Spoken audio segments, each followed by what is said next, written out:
আসসালামু আলাইকুম ওৰহমাতুল্লাহি ওয়া বাৰাকাতুহু। আপোনালোকৰ ওপৰত আল্লাহৰ ৰহমত, বৰকত আৰু শান্তি বৰ্ষিত হওক। আউযু বিল্লাহি মিনাশ শাইতানিৰ ৰাজিম। বিসমিল্লাহিৰ ৰাহমানিৰ ৰাহিম। খেদা খোৱা শয়তানৰ ফুচলনিৰ পৰা আল্লাহ তুমি আমাক ৰক্ষা কৰা। পৰম কৰুণাময় পৰম দয়ালু আল্লাহ তাআলাৰ নামত আৰম্ভ কৰোঁ।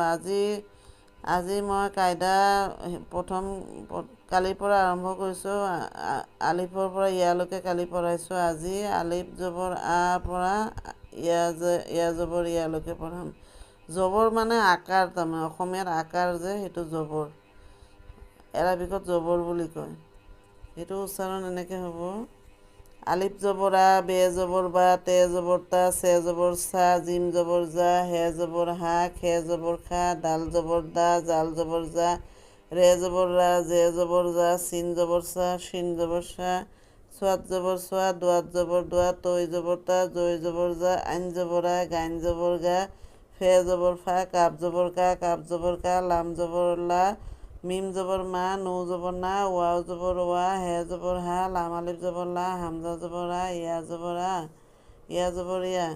এইটো খালি পঢ়ি গ'লে নহ'ব, মনত ৰাখিব লাগিব আখৰবিলাক কোনটো কেনেকুৱা, আলিফ কেনেকুৱা, বে কেনেকুৱা, বেৰ তলত এক নুক্তা, তেৰ ওপৰত দুই নুক্তা, এনেকৈ আখৰবিলাক ভালকৈ মনত ৰাখিব লাগিব। তাৰপিছতে আপুনি কোৰাণ চৰীফ পঢ়িব পাৰিব। এনেই পঢ়ি গ'লে মনত নাৰাখিলে একো পঢ়িব নোৱাৰে। আশা কৰোঁ আপোনালোকে পঢ়িব পাৰিব। আজিলৈ আহোঁ।